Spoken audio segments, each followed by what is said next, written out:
team that defies logic. Consistently perform miracles. A team whose success goes beyond tactics and enter the world of supernatural. That is all Real Madrid for you guys, the kings of Europe once again. The most excellent Real Madrid. Real Madrid's hold on Champions League is legendary. Their 15th UCL title against Dortmund is their 6th UCL title in last decade. That's one more than what Barcelona have won till this date. And that's the reason one wise person said, Champions League football is all about 22 men chasing football for 90 minutes, where eventually Real Madrid takes the cup home. Time and time out, they have been doing the impossible recently. It's almost quite impossible to analyze this club. Is it their tactical flexibility, a star-studded squad, or something more mystical that always helps them in such knockout games? Real Madrid's recent history in Champions League is filled with last-minute goals and a dramatic turnarounds. The chant from fans,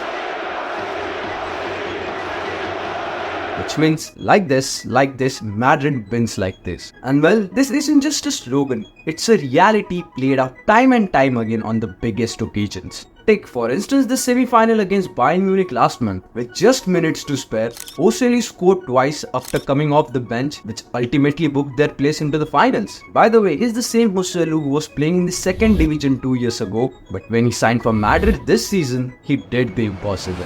This wasn't one-off event. This has been a pattern that has been seen repeatedly over the past decade. In football, you often look at the tactical setup to explain such phenomenon. Well, in case of Real Madrid, you can say it's a bit different as compared to modern football. Carlo Ancelotti emphasizes more on making a tactical setup which puts his player in an advantageous situation that suit their profiles. He believes this philosophy allows players like Vini Jr., Jude Bellingham and Toni Kroos and many others to express themselves fully and make split-second choices that often turn the games around. And this factor about Ancelotti's man management have made him a serial winner and the manager with the most Champions League titles. This philosophy does not only suit him, players like Vini Jr. has went to another level. Jude Bellingham has gone so swiftly into the playing 11 into his first season at Real Madrid, which ultimately where he have won the Champions League against his ex-club. Well, scriptwriters are at it again. But sometimes you feel there is another layer to Madrid's dominance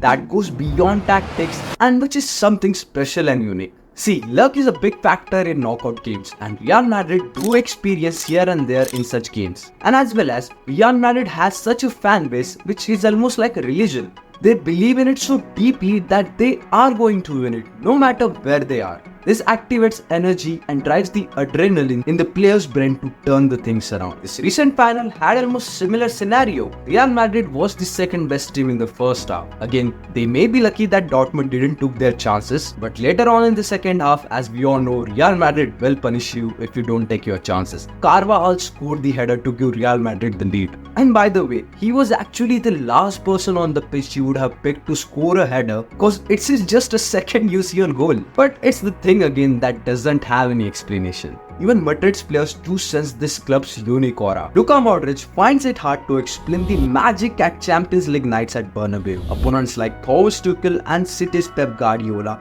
acknowledge the psychological edge Madrid have in Champions League nights. And players like Toni Kroos, Luka Modric, Nacho have won this trophy 6 times, twice in a row with one of the best front three, that in 2022 and 2024 with Ancelotti's in what is supposed to be known as transitional period. This means 6 Champions League in last 10 years. That is absolutely mental. So it's a yes. This team, this club is impossible to analyze sometimes. Madrid's European dominance almost feels predestined. In the end, it might not matter if we can fully explain their success, but what's clear is that Real Madrid is a phenomenon who keeps rewriting history. And now next season, they'll come back again, but now much more stronger than ever. And I hate to say it, but it isn't looking good for other team.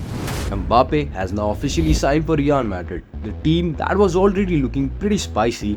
But after adding Kylian Mbappe, now they seems to be ruthless. Real Madrid has always been synonymous with the biggest name in football. From Cristiano Ronaldo to Zinedine Zidane, the club has a rich history of attracting the world's best, and Kylian Mbappe, probably the most popular football player with over 117 million Instagram followers, and it's this global reach that has made him superstar both on and off the pitch. And it also was one of the major factors why Florentino Perez was so determined to bring Mbappe to Madrid. So much so that he waited for almost over 2 years and prioritized him over the top strikers like Erling Haaland and Harry Kane.